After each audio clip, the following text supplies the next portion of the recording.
students, and I am so sorry for all of the missing content, videos, quizzes and tests, any links that you might have been missing for the last week. I had some technology issues, and the devices I was using to edit videos, make quizzes and tests, and upload content seemed to not want to work for me this past week. But it has been resolved, and all of your missed content should be uploaded, if not today, definitely by tomorrow. I will add links to everything that you might need in the description box of this YouTube video.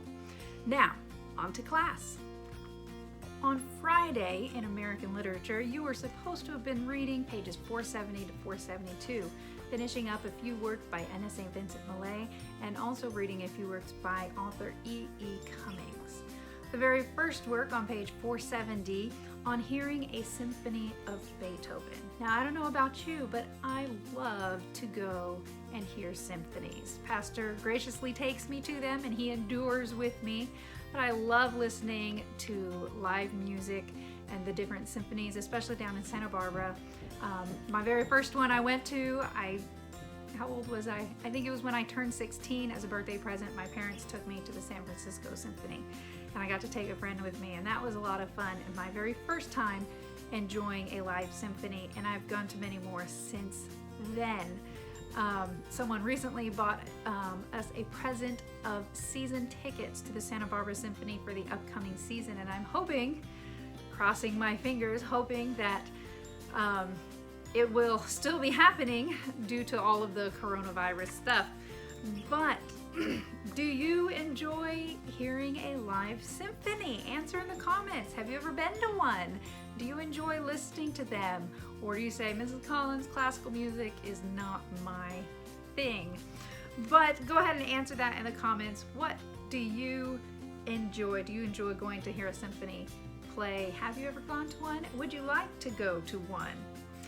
Now, another thing that I want you to do for this work, identify the use of apostrophe. Identify the use of apostrophe. Apostrophe is used twice in this work in two separate lines. Let me know the lines that it is used in, and also let me know, have a little quote maybe from the line, however you want to do it. But answer this in the comments.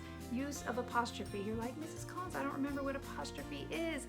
That's okay. Use your literature book to look it up in the back. I'm not going to tell you. I want you to look it up so that you do the exercise of actually looking up what apostrophe means. So, two uses of apostrophe in this work. What are they? Answer in the comments. Next, we have Ashes of Life, and this poem is so very dreary and sad and very lonely. You all should have already answered the questions about the tone of the poem, but reading this poem, it just makes me, very, very down and depressed.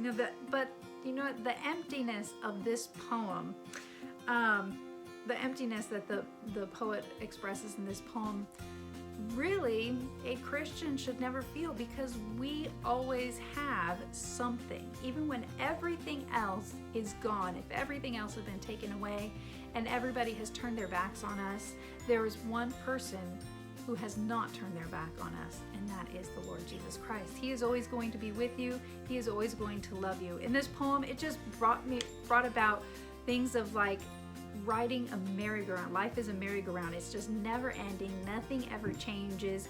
Why bother? It's pointless. And that is the exact opposite of the Christian life, and what each and every one of us get to enjoy in our Christian lives, because we have a purpose. We know what we're living for. Just like Pastor preached on Sunday, there is a point to we're all living towards one moment when we get to heaven, and the Lord Jesus Christ tells us, well done, thou good and faithful servant. So we don't have pointless lives. We have a purpose to our lives. We have a loving Savior who created us for a specific purpose that only you and I can fulfill. So, ashes of life, we don't have ashes of life as Christians, but this may give you a glimpse of what a lost person might be feeling like and why they might be searching for an answer, why they might turn to different things, maybe substances or addictions or friends or people, causes to try to fill that emptiness in their life. But really the only person who can fill it is Jesus Christ. All right, now taking a look at author E.E. Cummings. He is a fun writer. Reading these has been a lot of fun. But E.E. Cummings, he was born in Cambridge, Massachusetts, where his father taught English at Harvard. Wow, he must have been a very good English teacher to teach at Harvard. Cummings had a strong sense of individuality, which he translated into his poetry. He did not follow the norms. He was his own person, and he marched to the beat of his own drum, including in his poems. And you can see that when you read his poems. They don't quite follow any format or form. He just does it. He loved to use technical innovations, especially using lowercase letters in place of capital letters, if you notice that in his 2 poems. Arranging the lines of his poems in unusual way. His poems are humorous character sketches, maybe some lyrical love poems, and satires that express traditional themes such as the appreciation of nature and love. They have childlike playfulness and freshness about them, but they often take time to decipher. While they are fun to read, you really have to do a reread of them and maybe take your time and really try to figure out what he's trying to say. So while it may seem simple with the use of lowercase letters and different things like that, you actually have to think about his work, and it won't be just, you can't just read it once really quickly and say, Ms. Collins, I didn't have any idea what he said. No, you have to take your time. Go back, really try to figure out what is he trying to say in these poems. In Anyone Lived in a Pretty How Town, Anyone Lived in a Pretty How Town, the theme of this poem is the life cycle of the typical man who marries, has children, dies, is buried, and goes into eternity. So pretty much the typical life cycle of man is the theme of this poem. Cummings, who often experimented with form in his poems, often used very unconventional syntax. And there's an example of his unconventional syntax in the very first verse or stanza, What is the unconventional syntax that he uses in the very first stanza? Again, I'm not going to define unconventional syntax for you. I want you to use your little brains and look it up yourselves. You'll remember it more that way later. So in the comments, what are the unconventional syntaxes that he uses in the very first stanza? When serpents bargain for the right to squirm. This one, it took me I read through it, and it gave me a chuckle the first time through, but I had to stop. And so I'd read a line and I'm like, wait a minute, what did that say?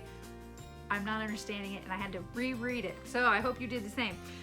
This little poem is an absurd list of things that non-humans cannot do. But if you notice, he puts it in the context of where they are doing it. So the things that he has the animals and nature, doing are things that men do frequently, but obviously animals do not. And he ends it by saying, then we'll believe in that incredible unanimal mankind, and not until. So he's talking about how, I think he loves nature and he loves animals. He shows that in some of his other works, but he's also showing that they shouldn't be lifted up above mankind, because the list of things support that man himself is an incredible animal. We can do all of these things that none of the other creatures here on earth can do. And that is page 471. And then finally, page 472, you have just a couple of things by Langston Hughes. Nothing that you need to know really about this author except that he wrote these poems. There's no little things about him or anything. But you have April Green Song and Personal. I quite liked the poem Personal. I liked it a lot. It got you to think. Even though it's a very, very short poem, it got you to think a little bit. Did you wonder what was in the letter that God marked personal to the person? And if God wrote a letter to you and marked it personal, what would it say? And the reply back personal, what would the reply return to God? What do you think they returned it to God? It got you thinking, and if God wrote me a letter, what would it say? And what would my reply be back to him? So if God wrote you a letter, what did it say? And what is your reply back to him? I want you to think on this. I want you to answer this in the comments, because like it said, this is personal. This is something between every man and God alone, and not for anybody else to be involved in. And so I'm not going to be involved in that, but I want you to think about it. If God wrote you a personal letter, what do you think it says? And what would your reply back to him be? All right, you're just about done. You're just about done. Congratulations, class. Tonight is the very last literature reading of the school year. So you're going to be reading pages 473 to 474. Oh, wait. I thought it was the last of the school year. I'm so sorry. You have one more unit. It was the last of that unit. It was at such the end of the book, I had mistaken it and thought that it was the very end. But you do have one more unit of modern fiction, which I greatly enjoy. But 473 to 474, you're going to be reading some more works. Make sure to answer all the questions, upload your answers, and continue on with your literature reading. Today in grammar, in your workbooks, you're going to be doing exercise 157, semicolons and colons. Make sure to review handbook sections 42.14 through 42.23. That will give you all the help that you need in reviewing how to use semicolons and colons. Yesterday you did the exercise on reviewing commas. I hope you guys did well on that and uploaded your work. Finish exercise 157, upload the picture that you have on there. Remember, place semicolons and colons where needed in these sentences. Also, don't forget to place a comma if needed after transitional words. Make sure that you have those marked. Have a great day.